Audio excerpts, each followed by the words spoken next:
I saw that you got married recently. Congratulations. Thank you.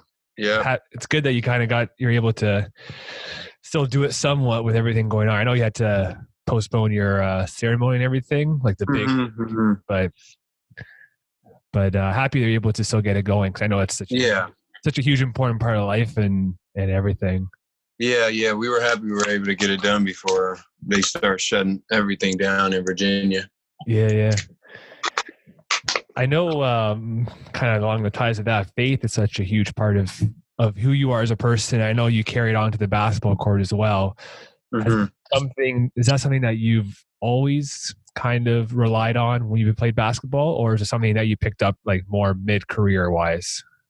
Yeah, it's always been something I relied on my entire career of basketball, just because when I was coming up in Evanston, I wasn't the best player. So, confidence wasn't always high, ability wasn't always high. So I had to, fall into my faith just to kind of get me through those rough patches and those tough stretches where it just didn't seem like there was a future in it.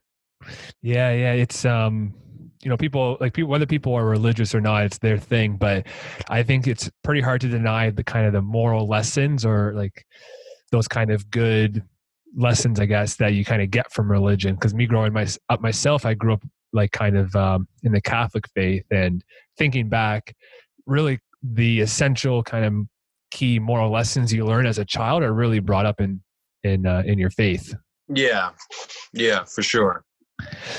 I know for yourself, you started off at Robert Morris, but it wasn't as straightforward as that for you. You've spent some time playing some community college ball. Yeah. Walk me through some, like, just, I guess, your overall mindset playing that, because I gotta imagine it's not as easy as it sounds to kind of keep your head up when you're in that kind of situation. Yeah, just the journey itself, I remember Kobe he talked about the beauty of basketball is the journey. The journey is the best part of the sport. And, I was able to find, joy in it, although it was tough. Like out of high school, I had to go junior college. My first year of junior college wasn't a great experience. So then I transferred to another junior college, like in the middle of nowhere, Kansas. And when I was there, I broke my foot. And then the following season, on the first day of practice, so this is my third year now in junior college, I tear my ACL. And, I just didn't have the experience on the court that I wanted to have at junior college. And my dream was to play Division I basketball. And I didn't have any film, so I didn't really have leverage, to get schools to really recruit me. I thank God for my JUCO coach, because he, stuck his neck out there for me and just was calling every school and just begging them to, give me a chance. So I was able to form like a lot of gratitude and gratefulness, playing the game of basketball and, pouring all into it, just because I didn't want to let him down because of how much he believed in me. When you're in those tough spots, like playing community college, and I guess I'm wondering, how hard is it to kind of keep pushing forward? Are there times where you thought like, man, I don't know if this is going to work out for me? Or did you always have faith in yourself? Yeah, you have those moments of doubt a lot, especially in junior college, just because, you're in the middle of nowhere most times at these junior colleges, and it's just not a lot there, outside of the internal group of your team and maybe the community. Outside of that, you don't get no recognition, no love. There's no reporters, there are no articles or any sorts. So you got to find it in yourself on a day-to-day basis to just keep grinding and, keep trusting that this school is going to come through. The recognition is going to come through down the road. So you just got to keep reminding yourself that. Was moving away from home, from such a long distance away from home, kind of play in your mind at all as you're making this transition and stuff? So I got to imagine you felt a bit homesick to a certain degree. A little bit. I didn't get as homesick as most people normally get. I was away, doing something I knew would make my family and my town proud. So, getting back was always great. But when I was away, I never felt like sick about it. Like, cause I knew I was doing something that was going to, give myself a future and, inspire the ones around me to chase a future. Yeah. It not only gives you a future, but it's something that like is your passion and your love in life. Right. And when you're going after something that you love so much, those sacrifices seem a bit easier to make, or they might not seem as much as sacrifices when again, you have such a passion and love for the game you're playing. Yeah. What about, tell me a bit about, I guess, your experience, your first time at Robert Morris, because making the jump from community college to playing some D1 ball has got to be quite the jump. And not only on the physical aspect of things, but just the mentality of playing against D1 schools. And I know, not to jump ahead too much, but I know you guys played in the March Madness your first year there, and going up against Duke, which, I mean, if you're going to pick a team to play in March Madness, there's probably no more intimidating team than Duke. Yeah. It was crazy because when I got to Robert Morris, I was still recovering from my ACL surgery. So I was probably about a month out before like I can really get into team activity. So I had to, still go through that rigorous training.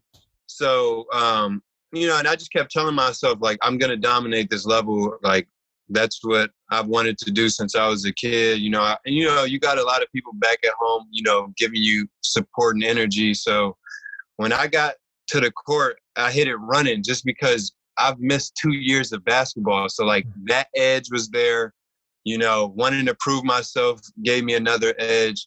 And then just wanting to, I was at Division I basketball. So that was another edge. So I just had so much momentum in my favor going into my first season versus, a kid that just came straight there from high school. Yeah. And not saying that they're not motivated or anything. I just had way more, in the tank coming into my first year. So it propelled me to have a really good season there. Yeah. What were some things you did to kind of integrate yourself onto the team from like a more like locker room or team chemistry level? Because I can imagine maybe in some situations, not necessarily yours, but there's been some situations where if a guy comes in and you're coming for a spot, right? And competitive nature and everything. So it's got to be a bit tough to find that balance between like healthy competition and a healthy kind of teamwork mindset. Yeah, I think the biggest thing is just, proving that you're a hard worker and proving like this is what you want and not being too cool about it. I think when you come into a new situation in a new environment, if you're a really good player, but you're too cool, then guys, it's going to rub people the wrong way. But if you come in as a good player and you work extremely hard and you compete in every single drill and they see this on a day-to-day basis, they know that's who you are. So then it starts to, you start to gain respect from the players. The toughest part about it was we had a few seniors. So, and they had really good careers there. So you got to find a way to not get in their way and make it still, about your individual success, but also about the team success. And I think we did a good job being able to put that all together. Yeah, it's a bit different in your case because you weren't coming in as a true freshman or anything. You already had a couple years under your belt, and I guess you were considered a sophomore or junior at that time. Yeah. One of the two, because I don't know how the eligibility exactly works at the NCAA, but again, it's got to be a bit of a different situation. Your first year at Robert Morris, you guys killed it. Like I said, you guys made it to March Madness in the second round and everything, and your second year didn't go so well. How hard was it for you to kind of deal with getting more losses that year compared to the year prior? And maybe what were some things you did to keep your mindset positive in those situations? Going into my junior year was really good, especially individually for me. I was able to get MVP of the tournament. Yeah. I averaged like 20 something points in the NCAA tournament versus, Duke and North Florida. So, and then, we just won a lot. So, the locker room was always upbeat and everything. So going into my senior year, we had a lot of freshmen and a lot of new faces. So it was a big leadership adjustment aspect for my game and for me as a person. My characteristics were put on full blast that season. So I think I look back at that season as a positive for my career just because it gave me a chance to grow. It gave me a chance to learn how to lead a locker room when things aren't going as well as you would like. And, just to keep players upbeat, especially younger guys. So I think that helped me going into my professional career. Yeah. And after that year, you transferred to Georgetown. walk me through, because I think it's tough for any athlete to leave a team that they're attached to some degree. And I know for you spending 2 years at Robert Morris and getting to know the coaching staff and the guys there, I can imagine it was a bit tough to leave and go to Georgetown. Walk me through, I guess, a bit of your thought process of why you transferred out. I don't know if it had to do something with eligibility or not, or if it was a basketball decision. And then I guess how hard of a transition it was for you, or what you were thinking during that transition. Yeah, that's the unique thing about, sports in general is just, the nature of competition and the nature of, elevating your game and elevating your position in the realm of the sport. So, building up, the relationships you build up in basketball is intriguing because you want to, stay loyal to, your friendships and your relationships, but at the same time, your career is motivated on every level you go up to. So I think it's like one of those unwritten rules that people kind of understand when you got to make an individual move, to better your situation or better your career. So, Robert Morris is a low major Division I school.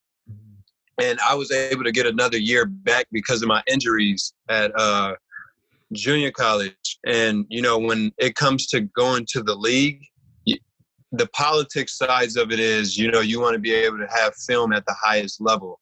And since I was rewarded another year, I had to take advantage of it by going up and proving myself on the bigger stage so that it would give me a better entrance to the professional level. Yeah. Did you change your game in any aspect going from low major to playing with Georgetown? I think they're in the Big East. Did you change your game at all?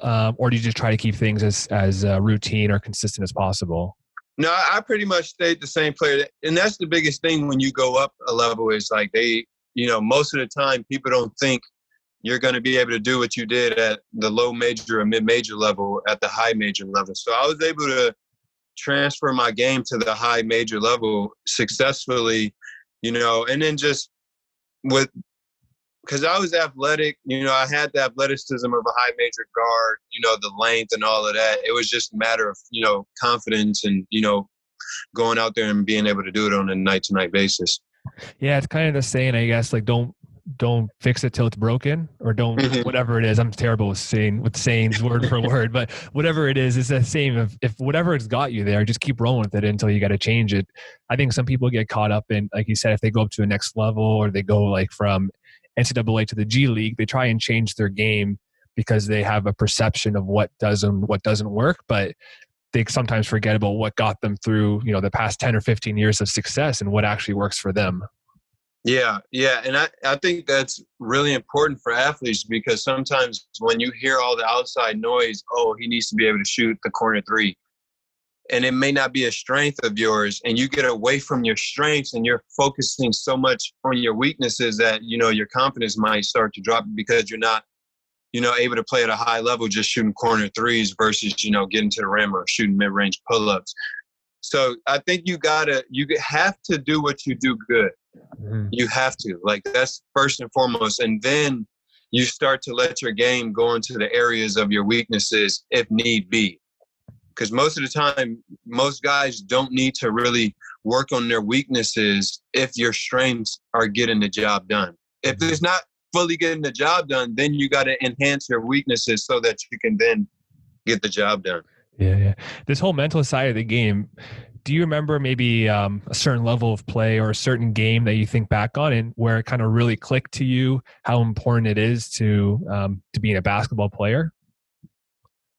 Yeah, I have those moments at every level, just when you start to pick up a winning streak or a losing streak, you start to figure out ways, how do you get better every single day, whether it's 1% or, 10 or 50% in one day going into the game. So, picking up winning habits is huge because people want winners. If you're not a winner, then you're just, a player that you can replace easily. So, trying to gain that mentality of winning, watching film, extra weights, extra shots, rest. Because it's not always about, going as hard as you can. You got to find ways to rest and all of that. So I think that part of the game, if you can figure that out sooner rather than later, it'll give you a chance to have more success. That winning mentality, I think, is so huge. Because you see it all the time in sports today where the media talks about teams tanking for draft picks and stuff. And I think they really undervalue what that does to a team culture. If they're going 19-59 or whatever for a season, that's just a loser mentality. And, you might be able to pass it off as we're tanking for a pick, but for those players that are playing, they want to win. Because if they don't perform well, they're going to be out of a job pretty much. And so I just think the media really undervalues how much a winning culture means to a team. And again, the whole tanking for draft picks, from a media or fan perspective, it makes sense. But I think from a organizational perspective for developing players, it doesn't really make too much sense for the guys you have on your roster currently. Yeah, I think the game, sports in general, not just basketball, I think we've allowed, outside influences to really influence, culture and the way the sport goes, because, you have the outside media just saying like, oh, we have Zion coming in next year and, you guys are not on the cuffs yet of, being a really good team, so start losing. But what they don't realize what that does is it builds bad culture. It builds bad locker room, because then when Zion gets to a place, the locker room is so separated. The locker room, guys don't know what it is to win. Like, they don't know what it takes to win. They don't know what everyday winning looks like from just, a health standpoint, locker room standpoint, practice standpoint. So I think it's really prevalent in today's game because it's so many young guys in professional ranks now at the age of 19, 20, 21 years old. So they haven't really experienced much yet. So when we pour all this just tanking and all this on them, it drives you now to just get stats so that you can stay on the team versus doing what you have to do to make sure the team wins. Yeah. That's something that really stuck out to me from the first 2 episodes of The Last Dance, where they talked about MJ. And I think the first year they made the playoffs, and he was like, I guess the team had a certain mindset of they wanted to win or lose and tank for draft picks or whatever. And he was like, not about it whatsoever. He just wanted to win the playoffs, right? And that's the killer mentality, I think, that separates the great from the players that maybe don't make it to the professional level, is that killer mentality. Yeah, and I think a lot, because you got to think, when Jordan and them was playing, they were thousandaires. They weren't getting these crazy, kids are signing shoe deals before they even step foot on the basketball court. So when you look at it from that standpoint, I think, when you get $1 million in your pocket, life is going to change for you. Mentality may change for you, whether it's for the positive or the negative. So I think guys back then, maybe probably up until, 2010, the drive was just different. The competition aspect was different. Now the game has softened up. You can't touch each other. You can't get into fights. Everybody's really good friends with each other, off the court and on the court. So I just feel like the level of competition has dropped as the talent has grown. So now it's more like a buddy-buddy culture, where guys are like, man, get your money, not get wins. Yeah, that the whole, like you said, I guess more recently I've been thinking about, I've really noticed a lot, especially with the whole coronavirus situation, how we're moving to even more of a virtual platform with things, is just how much media attention and social media hype there is around these young kids. And one guy that always comes to mind is Melo Ball for me, because not only is he dealing with his own hype, but with Lonzo and LiAngelo Ball ahead of him, older than him, he's had, cameras on him since he was in grade 9, 13, 14 years old. And I always just I think a lot of people maybe have the same perspective, but I always kind of really give him props for dealing with it all and still able to go out and ball, because he went over to the Australian League and killed it there. And I think it's easier said than done for a 18 or 19-year-old kid to have 3 or 4 million followers on Instagram and still go out on the court and play their game. Yeah, and that's the thing about remembering these people are human. For him to deal with that, at that age is incredible. I couldn't imagine myself at, 15, 16, dealing with all that stuff. So it is impressive on that end that these guys can, uphold a certain level of play and, a certain level of demeanor, going through all the scrutiny and criticism and all the praise too. Yeah. Growing up, when you were kind of at that, high school age level, who were some of the guys in the NBA that you were looking up to from a mental side of the game? Those guys that really like you tried to base your work ethic and your discipline and just your mentality on the court after. From a superstar standpoint, Kobe for sure. Mm-hmm. But I love the Detroit Pistons with Chauncey Billups and Richard Hamilton, the offense they ran with all the pin downs. And, growing up, I was a shooter. So, watching like Reggie Miller, Ray Allen, those guys, and then, hearing their YouTube videos about their interviews, about their work ethic and how they, mentally prepare and physically prepare, I think really taught me the game, taught me, the mentality you're supposed to have, on a day-to-day basis going into your workouts. You said growing up you're a shooter, and I know seeing some of your posts more recently, you're really taking a lot of pride in your defensive side of the game. Tell me a bit about your approach to the defensive side of the game, because basketball is a very matchup-oriented sport because it's 5-on-5, and no matter what position you're playing, you're up against that guy in the same position there. When you approach or you're doing some pregame scouting, whatever it is, tell me a bit about how you balance like you focusing on your strengths as a defender versus kind of shaping your game to go after the other player's strengths or weaknesses, so to say. Yeah, so defense was a thing that had to grow throughout my entire career. I wasn't always a good defender, mainly so because I was so focused on the offensive end. I just didn't really put enough effort and, attention into the defensive end. But when I got to the professional level, you got to find ways to stay on the floor, and scoring isn't always going to keep you on the floor just because everybody on the floor can score. So I really started to key in on defenses, and, just studying great defenders, studying film was the biggest thing, seeing how guys move. What were their go-tos? What were their strengths? Did they have a great first step? Were they better off the dribble? Did they use their body a lot? So when I started to understand that aspect, I just needed to apply effort. I think most of the game on defense is effort. If you don't have effort, you're not going to be a good defender. So when I was able to apply effort at that side of the ball, I started to, I started to get more confident because I'm stopping guys who are really good offensive players. I'm making the hustle plays. I'm making the winning plays. So when all that stuff started to, come into fruition, you start to get the rep and identity as a defensive guy, and then it kind of soars from there. Yeah.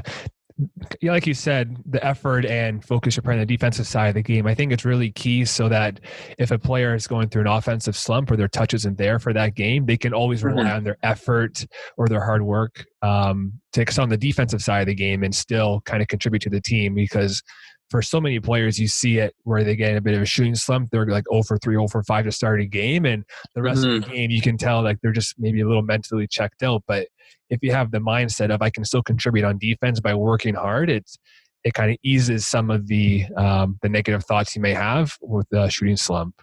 Yeah, for sure. It just gives you more freedom on the floor. Like you don't have to hold yourself to have a good game or have fun just scoring the ball. Like if you're like, say, like it's nice where you're going to go 2 for 15.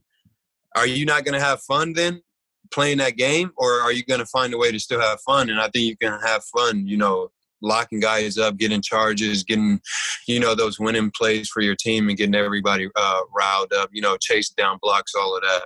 Yeah. You've been in a lot of high pressure games, whether it was in college or in the G League. Do you have like a pregame routine to help calm yourself down before a game? Yeah, I come out and I read.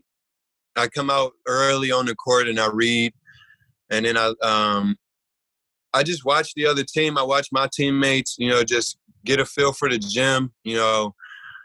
Just being out there. Using that moment just to be grateful, because I sometimes playing so many games, traveling so much. The life just becomes a blur. Coming out early before games give me a chance to really settle in and go, man, like I'm really here. I'm really doing this. Like God has blessed me to be at this level.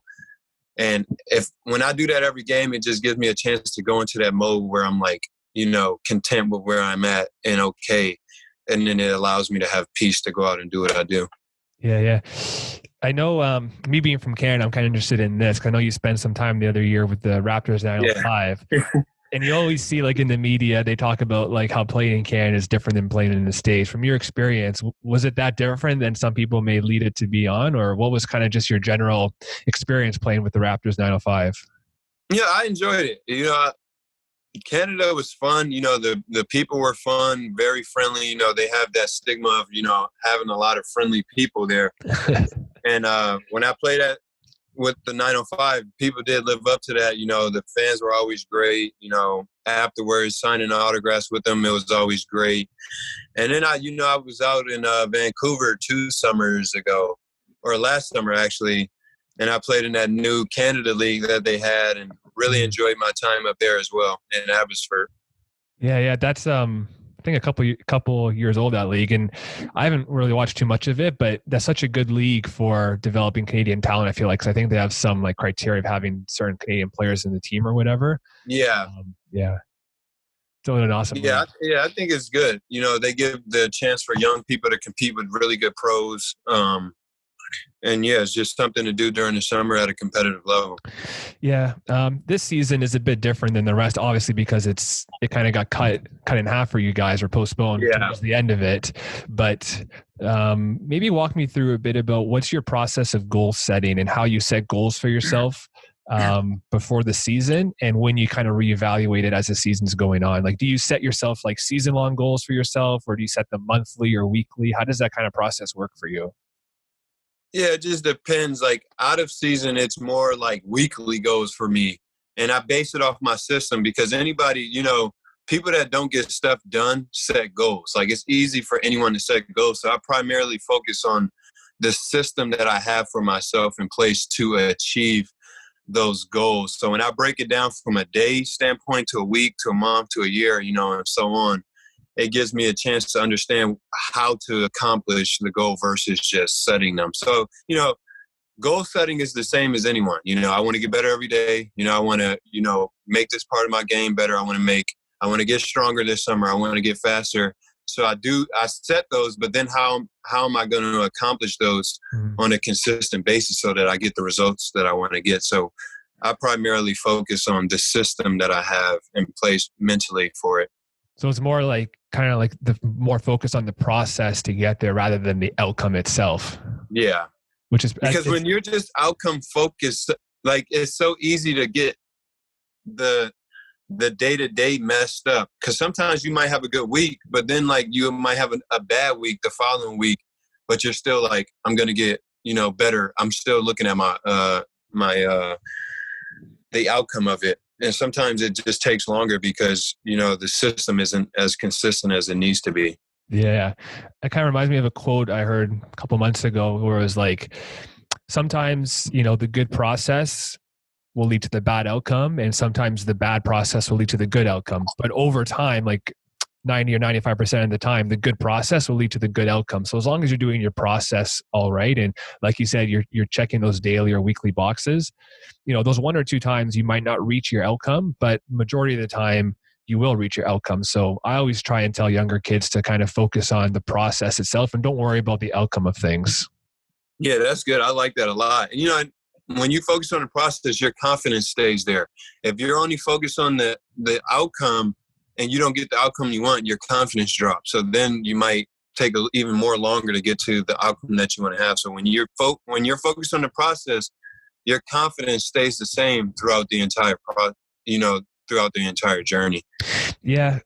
One thing I also kind of get a really sense of when I coach some of the younger kids is they get really judgmental about themselves when they're playing whatever sport it is. Could be basketball, hockey, football, whatever, where, they have a good game and they feel like they're on top of the world. They're the best player in the world. And then the next game they could have a bad game and they feel like they should just quit the sport because they feel like they've lost their touch or something. They kind of sometimes fail to stay like even keeled or centered.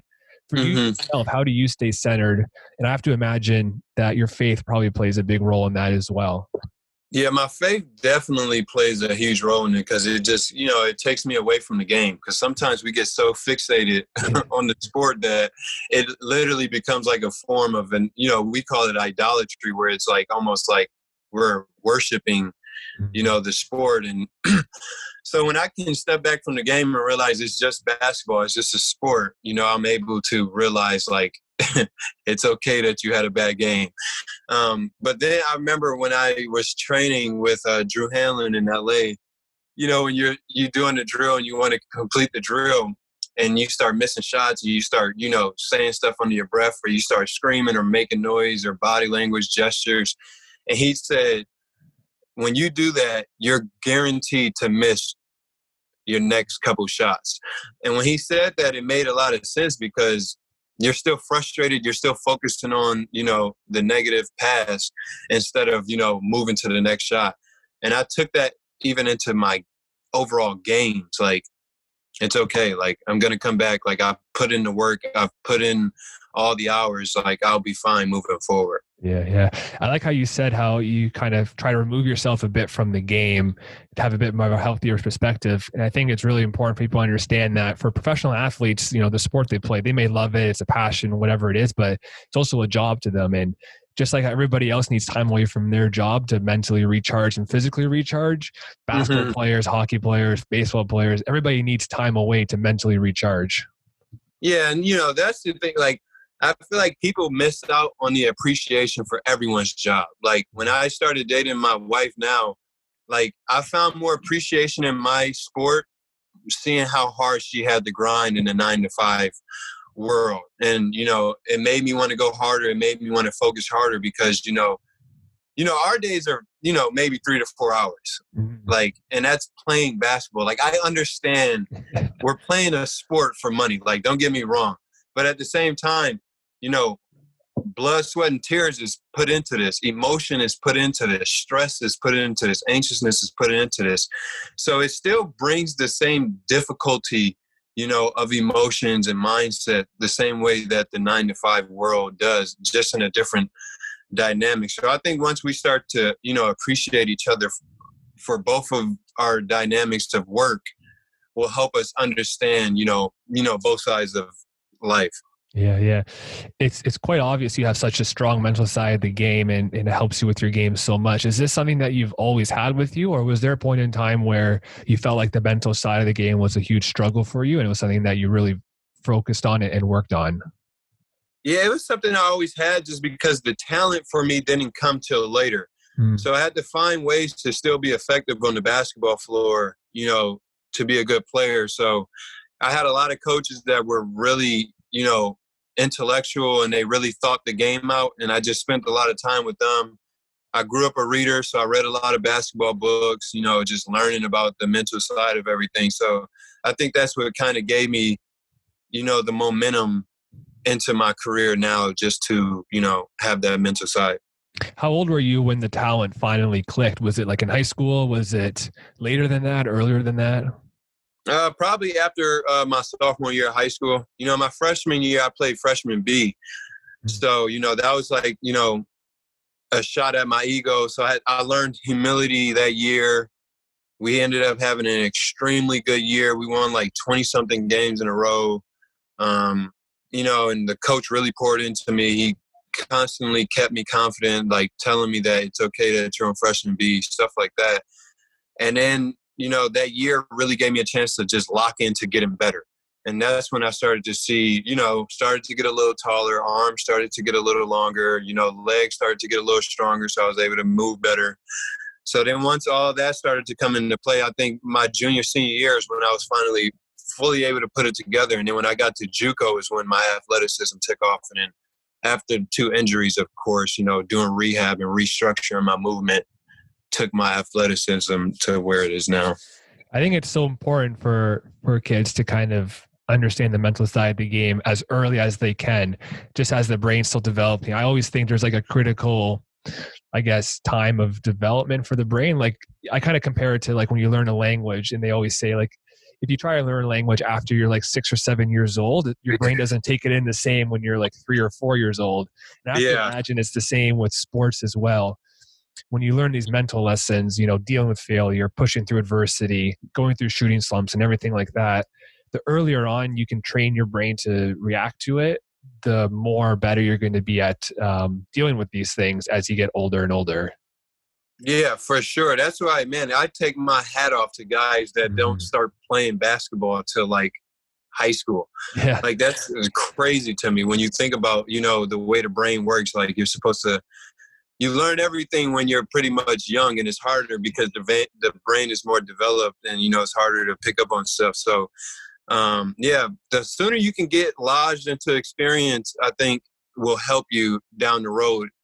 When you come in later, you gotta go through a lot right Yeah. away so that you can catch up to the curve. Playing a lot of catch up. Exactly. Yeah. Yeah. Before we wrap up here, tell me a bit about how the mental side of basketball has influenced your personal life and how you've kind of felt you've grown as a person on the mental side of the game, or maybe vice versa, how things that you've grown, from the mental side of things in personal life has translated over to basketball. Because I think it's really, really interesting, that interaction between sports and personal life and how people develop in one aspect of either or, and it translates over to Mhm. the other. So early on, like, you're around people all the time. You're around a team. So you start to learn community. You start to learn culture. You start to learn how to interact with people on a day-to-day basis. Um, and once you start to get friendships, you start to realize, like, man, we're in this together. Like, we both got to bring something to the table so that we both can keep going forward. So that's what basketball taught me in terms of, relationships. And then when I go to my relationships now, like, my relationship with my wife is everything for me in the game of basketball, because when I come home, it's not about basketball. Like, it's about us. Like, she's demonstrating love to me. Like, we're hanging out, we're having fun. Like, she's able to take me away from the game. So then when I go back to the team the next day, I'm not, pity pants or, hating anyone on the team. I'm in an upbeat mood and, going into the locker room, cheering guys on, because it's a new day. It's a new start. Yeah, yeah. And I think that's not only exclusive to pro athletes, where things they do in their quote unquote job translate to personal life, and vice versa. I think everyone in the world can develop in one aspect of life and have it bleed over to others. Like for me, myself, even just me doing this podcast, I did it even to a certain degree for personal development, becoming a better conversationalist, being more confident, putting myself out there more. And that translates to all other aspects of life as well. Yeah, yeah. Sports is just so unique, man. We get Yeah. so much attention. So you got to find a way to channel your ego, channel, being humble. And then you got to channel, how do you direct your energy towards stuff, like criticism, praise, stuff like that. So you just get so many dynamics of reality shot at you that it's not, the normal. Like, so I think it kind of speeds up our process if we accept it for that. So when you get into the real world, you're able to adapt and react on the fly to certain things. Yeah, it's never really thought about that, really how much impact like the sports has on the world. Like you kind of said, how much media attention, everything there is to it. Even more recently, a lot of people say that when the NBA postponed their season for the coronavirus, that's when like a lot of people started taking it seriously. It wasn't Yeah, everything yeah, before that. It was when basketball got stopped, right? yeah. And you think about all over the world, how many like people would watch the World Cup for soccer or watch the Super Bowl or NBA Finals Game 7 when it was LeBron versus the Warriors or something. It's got to be like absolutely insane on a global level how much impact the sports has on things. Yeah, it is interesting the way, sports does do that. Like, even like with the passing of Kobe Bryant, like I never met him, but like I felt Yeah. like I knew him, and like I've like, because you looked up to him your whole life, and he didn't even know who I was, and he had an impact. And then you just saw that his death had an impact across the world. Like kids in other countries like felt the impact of him passing away. So it is interesting the way sports just transcends everything. Yeah. They're not someone like Kobe Bryant, like you said, isn't just a basketball player. It's an icon around the world, way past Mm-hmm. basketball. It's through like life development as a leader, a mentor, an icon, all these things. It really does, like you said, transcends pop culture and just influences everybody's life to a certain degree. Mm-hmm. Yeah, and I always talk about everyone has a story. You have a Yeah. story, I have a story. Sports is just unique because the world gets to see your story. Mm. The kid that's, in the middle of nowhere, Kansas right now has a story. Maybe only 20 people in his town may know his story, versus like, an athlete where, multiple countries may know about our story. So I think that's the unique thing that basketball does too. It gives you a platform for people to see what it was like getting to the point that you are at. And I think people find appreciation in that. For you yourself, and kind of like you said, your story gets put on a bit more of a spotlight than just other people that have regular 9-to-5 jobs. Is that something that you were comfortable with from day one? Or was it something that you kind of had to warm yourself up to the idea of? I was comfortable with it because of this quote from scripture is do everything unto the Lord. Mm-hmm. So I knew this was a gift from God. So everything that I did at this platform was just giving God glory. So I found comfort in that aspect because it was never about me and it's never been about me. It's always been that God gave me this gift, and now what I'm doing with it is just my, basically saying, thank you for giving me this gift, because it's not about receiving, it's about what you can give. Yeah. Yeah. I think that's a beautiful quote to end off on, man. I appreciate you taking some time today. Thank you. Yeah, I definitely appreciate you reaching out, man. I can only imagine, the journey for you to, get people on and, get your podcast out there. So I really appreciate you reaching out.